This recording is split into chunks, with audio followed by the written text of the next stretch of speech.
तफसील थोड़ी सी बता दें कि वो 5 दिनों से गुजरा हुआ नीला जो तैयार कपूर के साथ तैयार करके लाया।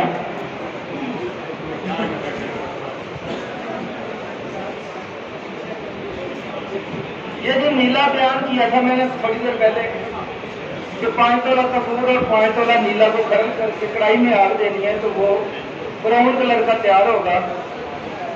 या आप लोग देखना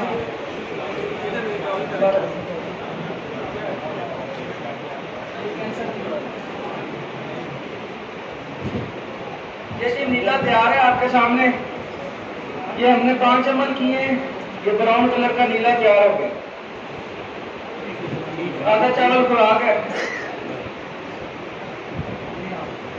इसके बाद दूसरा नुस्खा था 1 तोला गंधक, 1 तोला निशातर, 5 तोला कपूर और 1 तोला हड़ताल वर्क किया। ये कुत्ती बननी थी तो ये देखें सिर्फ 10 मिनट में हड़ताल वर्क किया, चरख खा के ये कुत्ती हो गई।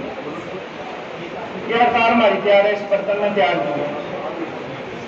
अभी तीसरा नुस्खा तैयार हो रहा है, थोड़ी देर में रस कपूर वो भी पेश कर रही है।